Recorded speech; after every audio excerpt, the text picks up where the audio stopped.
madali bang sumunod kay Jesus? Taas ang kamay nung nagsasabing, madaling sumunod sa Panginoon. Marami ang iniisip na parang promo package ang Christian life. Pag naging Kristiyano ako, naging Christian born again ako, may blessings, may answered prayers, plus may protection. Promo package, tatlo agad. Pero, hindi kumpleto ang picture. Halimbawa, magamit tayo ng mga apps. Para kung gusto mo talagang makuha yung buong benepisyo nun, kailangan mo mag-full subscription. Huwag lang free trial. Diba? Mahilig tayo sa free trial. Yung free trial may hangganan yun. Or, kung unlimited man yung free trial, kagaya sa CapCut, hindi mo lahat buo yung features niya, o hindi mo lahat magagamit. Ito, malinaw na sinasabi ng Panginoong Yesus, whoever wants to be my disciple must deny themselves and take up their cross daily and follow me. Kaya nga ang tanong, handa ka bang magbayad ng buo, ng tunay na halaga ng discipleship, ng pagsunod sa Panginoon? Luke chapter 9, verse 23 to 26. Sabi ng Panginoon, verse 23, then He said to them all, whoever wants to be my disciple must deny themselves and take up their cross daily and follow me. Verse 24. For whoever wants to save their life will lose it. But whoever loses their life for me will save it. Verse 25. What good is it for someone to gain the whole world and yet lose or forfeit their very self? Verse 26 last. Whoever is ashamed of me and my words, the Son of Man will be ashamed of them when He comes in His glory and in the glory of the Father and of the holy angels. God bless you all. So, ang title ng ating mensahe, Follow at all costs. No cross, no crown. Count the cost, carry the cross. Next background, immediate context. Nasa gitna ang Panginoong Jesus dito ng kanyang earthly ministry. Gumagawa siya ng maraming miracles dito at nagturo ng tungkol sa kingdom ng Diyos. Diyos Ama. Luke chapter 9 verse 18 to 22, bago yung ating passage nga, tinanong niya ang mga disciples, who do you say I am? At dito inamin ni Peter na siya ang Christ, Messiah of God. Pagkatapos ng confession ni Peter, ipinahayag ng Panginoong Jesus na siya ay magdurusa, tatanggihan siya, i-reject ng maraming tao at papatayin at muling mabubuhay after 3 days. Sa Luke chapter 9, verse 23-26, ating passage, ay dumiretso pagkatapos nito kung ang Messiah mismo ay dadaan sa suffering, siya mismo ay dadaan sa suffering at sacrifice. Ganoon din dapat ang kanyang mga tagasunod. Ang Panginoong Yesus dumanas ng suffering, hirap, diba, sacrifice. Ngayon, gusto mo sumunod sa Kanya. Parang ang fraternity, gusto mong sumama sa brotherhood, sisterhood ng Christianity. Naganas ka rin ng suffering, kapatid. Sabi mo sa tabi mo, naganas ka rin ng suffering as sacrifice. Hindi pwedeng hindi. Historical background. Sa panahon ng Roman Empire, ang pasanin ng krus ay literal. Na execution sentence po yan. Ang taong may dalang krus ay patay na sa mata ng lipunan. Sa panahon nila, pag nakikita ng buhat ang krus, wala na yan. Tapos na buhay na. Tinitingnan na nila, wala nang pag-asang mabuhay. Dahil yun na ang kahihinatnan niya, ang mamatay sa krus. Ang sentence ng death sentence. Kaya nung sinabi ng Panginoong Jesus, if anyone, ang sino man, ang gustong sumunod sa akin, ang gustong sumali sa brotherhood na to, ito lang ang requirement sa Panginoon. Simple lang, i-deny mo ang sarili mo, kung ang sarili mo ay lustful, sinungaling, mahiyain, chismosa, magnanakaw, alaaway. Ano pa bang pagkatao mo, di ba? I-deny mo. I-deny mo na ang pagkatao mo at pagkatapos buhatin mo ang krus. Diba? Buhatin mo yan araw-araw at sumunod sa akin, sabi ng Panginoon. Malinaw sa mga nakikinig na ito ay hindi figurative lang ang cross dito. Kaya dapat natin tingnan, physical din. Ito ay tawag sa ganap na pagsuko ng sarili kahit hanggang kamatayan. Ibig sabihin, ang cross dito, kamatayan. Hindi ito basta pang-display, pang-forma, pang-passion. Sa kultura ng mga Hudyo, ang idea ng isang suffering Messiah ay mahirap tanggapin. Kasi ang inaakala nilang Kristong darating ay yung political liberator. Hindi magpapapako sa krus. Ang inaasahan nila yung talagang hari. Nakagaya ng King David, ng King Solomon, na hindi basta-basta. Yun ang inaakala nilang Messiah dadating, hindi suffering servant na kagaya ng Panginoong Hesus. Kaya shocking ang payag ng Panginoong Hesus dito sa kanila. Siya mismo ay dadaan sa rejection at kamatayan. At ang mga tagasunod niya ay tatawagin din magdusa para sa kanya. Theological background. Ang discipleship sa Luke 9:23-26 ay nakaangkla sa Christology. Sa theology, pag pinag-aaralan ng tungkol kay Jesus Christ, kung sino siya, Christology. Kung si Kristo ay suffering Messiah, ang kanyang followers ay tatawagin sa parehong landas ng sakripisyo o sacrifice. Magiging suffering Christian ka rin. Hindi pwedeng si Jesus lang nagsuffer ang Panginoon natin. Ikaw, sitting pretty. Relax. Hindi umiiyak. Hindi nasasaktan. Laging tawa lang ng tawa. Lagi lang party ng party. Walang gano'n na Kristiyano. Mayroon dalawang mahalagang prinsipyo dito. Self-denial at cross-bearing. Hindi pwedeng magpatuloy sa sariling kagustuhan. Kailangan isuko ang sarili araw-araw sa kalooban ng Diyos. Araw-araw to sabihin nyo daily. Meron din tinatawag dito ng eternal perspective at temporal gain na binanggit dito sa ating text. Ang tunay na buhay o life ay makakamtan hindi sa pag-iingat dito sa mundo. Kasi pansinin nyo kahit na pinakamayaman pa dito sa mundo, hindi magiging secure ang kanyang buhay. Tatanda din, magkakasakit din, at yayao din sa mundo. At kahit sino pa magaling na doktor, pag siya'y kukunin na ang buhay niya ng Diyos, wala pa rin magagawa. Kaya nilinaw dito ng Diyos ang kanyang salita. Ang tunay na buhay ay makakamtan hindi sa pag-iingat dito sa mundo, kundi sa pagsuko ng buhay kay Kristo Jesus. Verse 26, sabi nga ng Panginoon mismo, ang sino mang ikahiya siya ngayon, dito habang nabubuhay siya sa mundo, hindi makapagayag ng salita ng Panginoon, sabi ni Lord. Ikakahiya din niya sa kanya pagbabalik. Sino dito ang hindi pa nagpipreach ng gospel? Taas ang kamay. Sino pa dito nahihiya na mag-share na Kristiyano ako? Tinanggap ko si Jesus kasi si Jesus lang ang only Savior and Lord ng bawat tao. Taas ang kamay. Sino pang hindi pa nag-share? Lahat kayo nakapag-share na? Amen. Relevant sa audience ni Luke dito, si Luke ay nagsusulat para sa mga Gentile believers na madalas ay nakakaranas ng persecution. Pinipressure na ikahiya si Kristo. Pagiging disciple ay hindi tungkol sa comfort, kundi sa commitment hanggang dulo. Kaya pag di mo kaya mag 100% all in na Kristiyano, magbigay buhay, hindi ka talaga magiging effective Christian. Kaya sa buod ng Luke 9:23-26 ay tawag ni Jesus dito sa radical discipleship, isang araw-araw na pasya ng pagsuko, pagtitiwala, at pagtatapat sa Kanya kahit may kapalit na suffering. Sapagkat ang tunay na buhay at kaligtasan ay nasa Kanya lamang. Ngayon sa puntos ay number 1, discipleship requires denying self. Nakikita natin sa ating text, nakita natin sa background, na ang discipleship o pagsunod sa Christianity, pagsunod sa Panginoong Hesus, nagre-require na talagang pag-deny sa sarili. Denying self.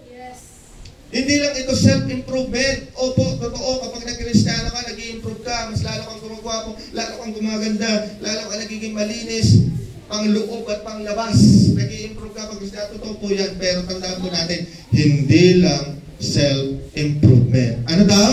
Sabihin nyo, may self-denial. May self-denial. Ang sarili ang unang kalaban ng tunay ng pagsunod kay Kristo. Sarili mo, ang kalaban mo talaga yan, hindi ibang tao.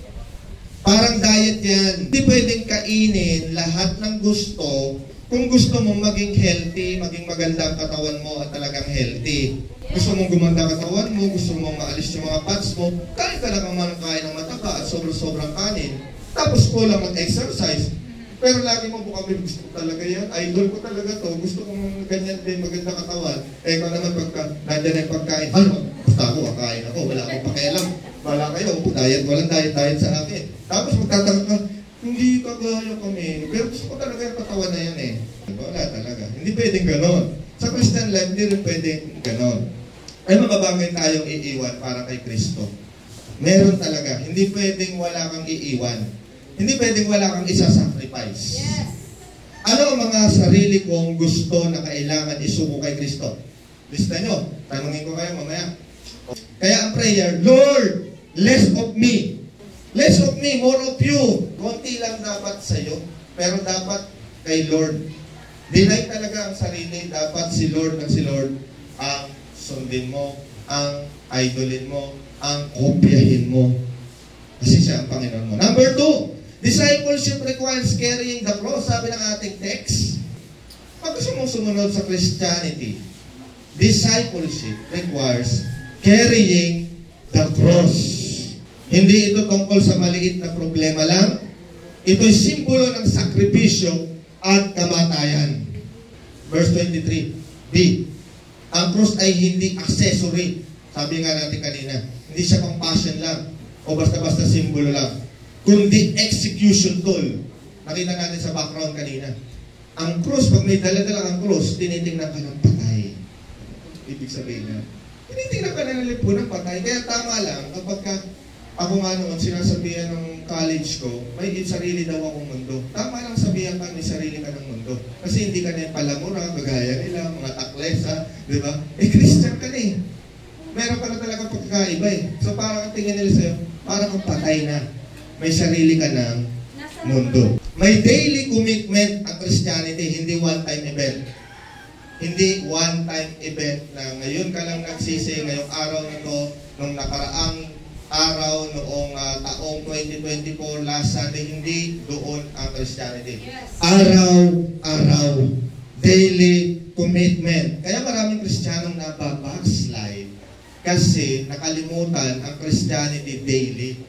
Araw-araw kang lumuluhod sa Panginoon. Araw-araw mong sinusurrender ang kahinaan mo kay Lord. Araw-araw kang nagpapapako sa krus para yung luma mong pagkatao hindi na mabuhay. Yes. Daily commitment, 100% all in na commitment. Dahil anytime, any day, pwedeng bumalik ang luma mong pagkatao.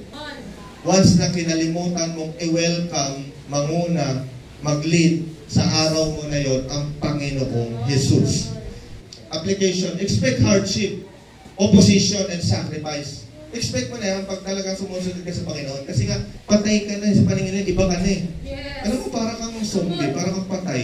Hindi ko man lang kagaya namin, nagpa-party, hindi naman nagmumura, umiinom, di ba, malalaswang sinasabi, desmosa. Pero hindi ka na nakakay, patay ka na sa mundo. Yan ang simbolo ng krus. Iba ka na. Diba? Yes. Huwag magulat kung mahirap. Bahagi ito ng pagsunod. Pag dinaranas ka na hirap bilang pagsunod sa Panginoon, huwag magulat. Kasi yan ang normal na Kristiyano. Naghihirap, nagsasuffer, alang-alang kay Kristo. Wala pa yan sa dinanas ng mga first disciples ng Panginoon. Iingatan na nga tayo ni Lord eh. Malaya na nga tayo mag-preach ng gospel ngayon. Number 3, discipleship requires following Christ. Ang discipleship ay nagre-requires ng pagsunod na kay Kristo. Verse 23-24 sa ating text, hindi lang pag-iiwan, hindi lang may iniiwan ka, sinasakripisyo, kundi talagang may iniwan ka, susunod ka rin talaga tuloy-tuloy sa Panginoon. May iniwang mga bagahe, baggages na kasalanan, na lumang pagkatao, pero tuloy-tuloy na sumusunod sa yapak ng Panginoon. Kung ano si Jesus ginawa niya noon, sumusunod ka. Nakikita yung ministry ni Jesus sa iyo. Nagdi-deliverance sa mga nasasapi at demonyo, nagpe-pray sa may sakit, nagpapagaling. Nagmi-minister talaga, nagpe-preach ng gospel sa mga tao, nagbuwin, so nagme-make disciples. Follow Jesus. Kung anong yapak niya, kung sino ka, dapat kamukha mo si Jesus. Yung Facebook mo, dapat Kristiyano talaga kay Jesus. Discipleship is not about what you give up. Hindi lang tungkol sa give up mo. Kagaya na sinasabi ko, give up ko yung pangarap ko. Hindi lang tungkol doon. But who you follow? Sino ba sinusundan mo? Di ba hindi na si Taning? Si Jesus na. Yes. So, yung pinabasa mo na salita niya kung sino si Jesus, kung anong pinagagawa niya ng time niya, 2,000 plus years ago, dapat sinusundan mo. Hindi nag-aartista si Jesus, kaya huwag ka mag-artista. Diba? Kung may idol kang artista, pigilan mo na yung pagka-idol mo sa artista na yan, sino man yan. Dahil hindi artista si Jesus nung time na yun. Sacrifice servant. Yes. Naging maamong parang tupa na hanggang kamatayan. Irony ng gospel, to lose your life for Christ is to save it. Kung gusto mo talagang magkaroon ng buhay na ganap at kasiyan-siya at walang hanggan na kasama niya, kailangan malose ang buhay mo dito sa mundo. Kagaya ng mga disciple noon, walang pakialam. Mamatay para kay Kristo. Tuyain ang mga tao, persecute. Walang pakialam. Kasi patay ka na nga eh. May cross ka ng dala-dala. Take up your cross daily. And follow me. Lose your life, kapatid. Huwag mo nang hanapin ang, teka, pastor, alis muna ako sa church kasi hanapin ko ang sarili ko. No. Hindi mo mahanap sarili mo dito sa mundo. Diba? Dito mo lang mahanap si Jesus sa kanyang body. To lose your life for Christ is to save it. Gusto mo talagang masave ang buhay mo? Maganda buhay mo? Hanggang sa walang hanggan? I-lose mo yan. Huwag mong alagaan yan dito sa mundo. Hindi mo yan kailangan. Huwag mong i-secure. Diba? Hindi ko sinasabing huwag ka nang mag-ipon, huwag ka nang magtrabaho. Hindi ganun ang ibig sabihin. Ibig sabihin, hindi na yun ang priority mo. At alam mo, kaya nga nagtatrabaho, para pa rin sa kalawalatian ni Lord. Para pa rin magamit mo yan to influence people. Yes. Kasi ang hirap din mag-preacher ng feeling mahirap. Diba? Yes. Hindi ka lalo pakikinggan ng mga tao. Sasabihin nila, anak ba yan ng Diyos? Pero walang pambili ng damit, walang pambili ng sapatos. Alam ng Bible yan. Kaya ang mga Kristiyano ay pinagpapala rin ng material ng Panginoon. Para magkaroon tayo ng boses sa mundo at makapag-win souls and make disciples. Application, kung gusto mong makita ang tunay na buhay, sundan si Jesus kahit saan siya mapunta. Sa langit naman siya. Sundan mo yung yapak niya talaga. Sumunod sa kanya sa relationships, mga kabataan, relationship, mga single. Ay, in love na ako. Ang believer na eh. Sumunod ka sa relationship, sabi ni Lord, ang karelasyon mo, ang pangarap mong mapangasawa, Kristiyano din. Kasi pag hindi tagasunod ni Kristo yan, sa una lang kayo masaya niyan. Sa sunod, dahil sa iba siya nagwo-worship, ang wino-worship niya, sarili niyang gusto, o iba nga yung kanyang pananampalataya, magkakanya-kanya din kayo niyan. Magkukonflict din kayo niyan, maghahatakan kayo niyan. Nasa dilim siya, ikaw nasa kay Jesus, nasa liwanag. Hindi kayo magkakasundo na, maghihiwalay din kayo niyan. Kaya sumunod ka. Do not be unequally to unbelievers. Malinaw yun. Sumunod ka, Panginoon mo si Jesus eh.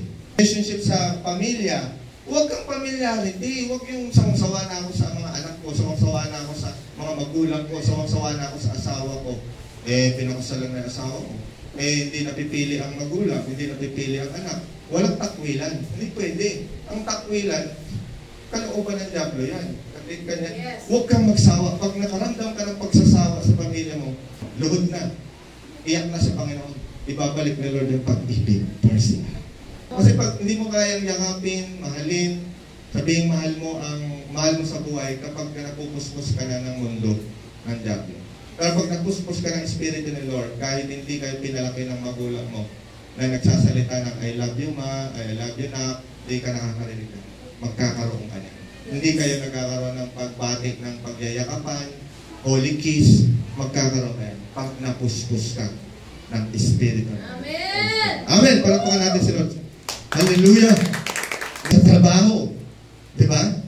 Sumunod ka rin sa trabaho. Alam mo naman, pag ang trabaho, kailangan pumili ka rin ng trabaho na hindi ka masisira ang relasyon mo kay Lord. Alam mo na yan. Finances.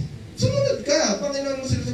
Ang pera, huwag mong sarilinin. Alam mo na yung dapat i-give back kay Lord. Gawin mong Panginoon sila sa finances. Saan? Sa mission. Yes. Anong mission mo sa mundo? Ba't ka nabubuhay? Hindi parang manatiling gwapo, maganda, maraming pera, o maging parang artista, popular, sikat.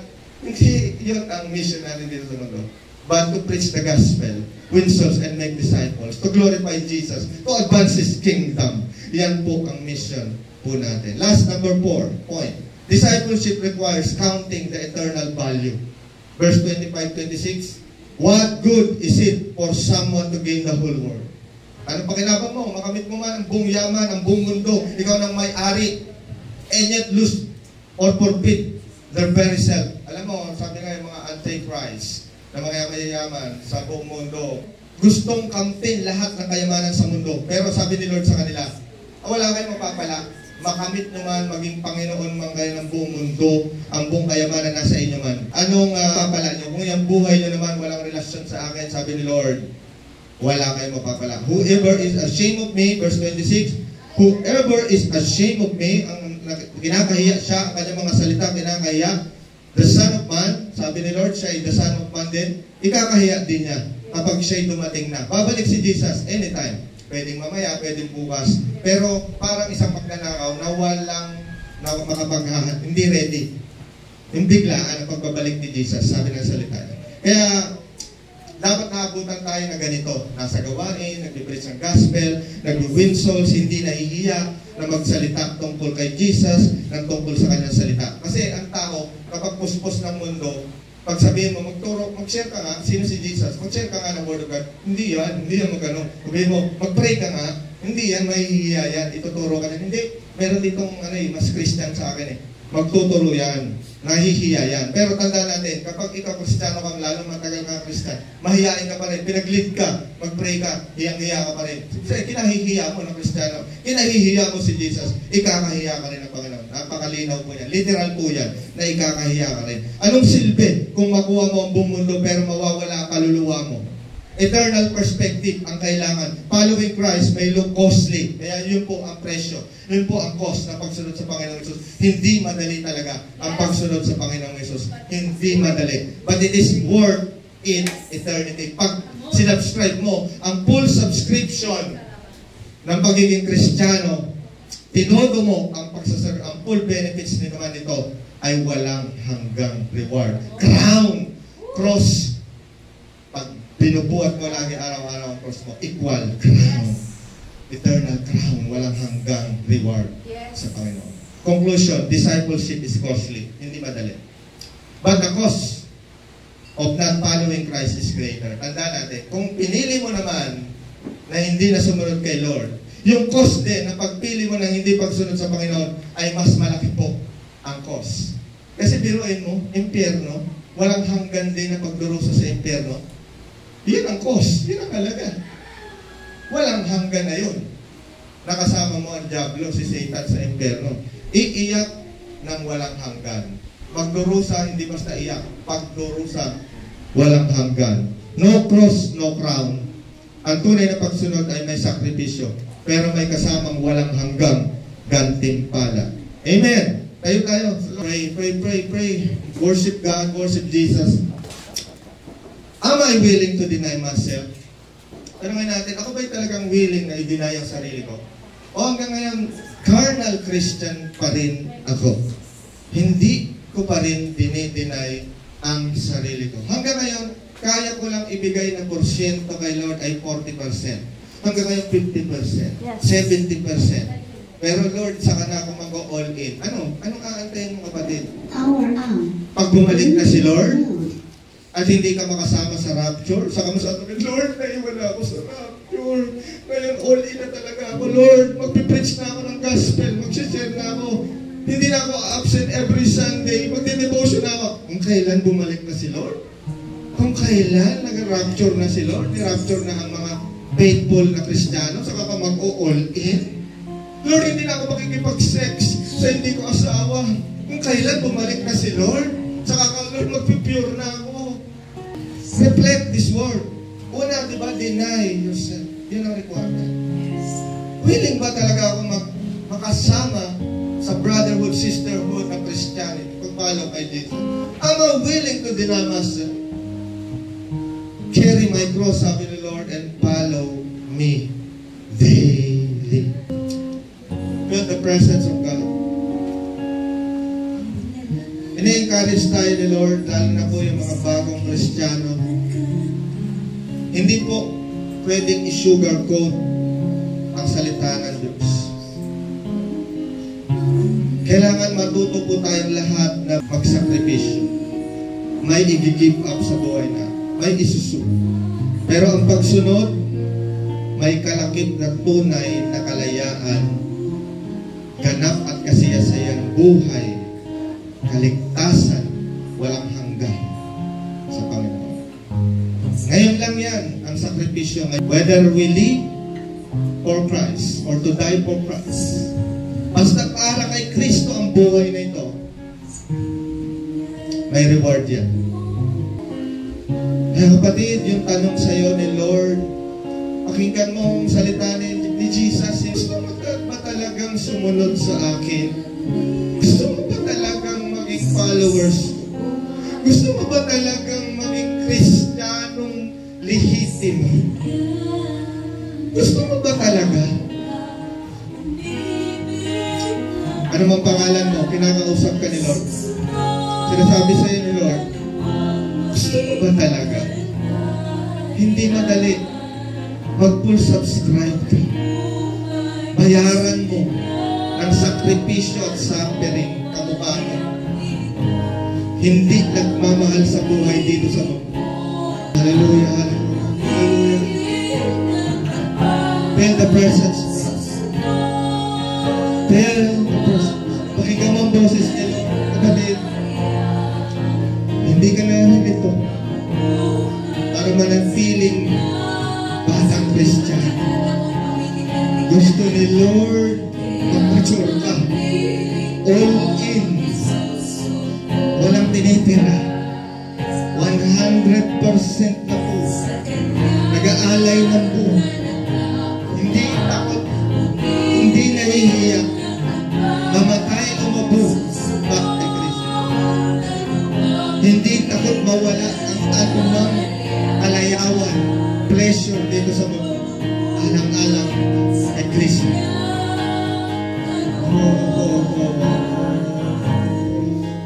Come on, pray. Ask forgiveness. Kung kailangan mo manghingi ng tawad ngayon sa Panginoon, magsisi. Gawin mo, kapatid.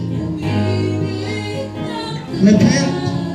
Repent then and turn to God so that your sins may be wiped out. Masasaktan si Lord sa half-hearted.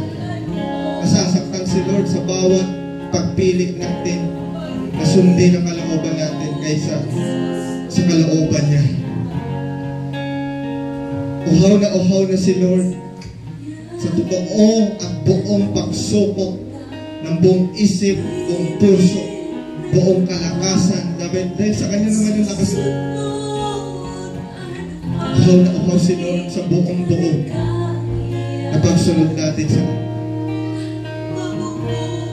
Gustong-gusto niya na tayong gamitin.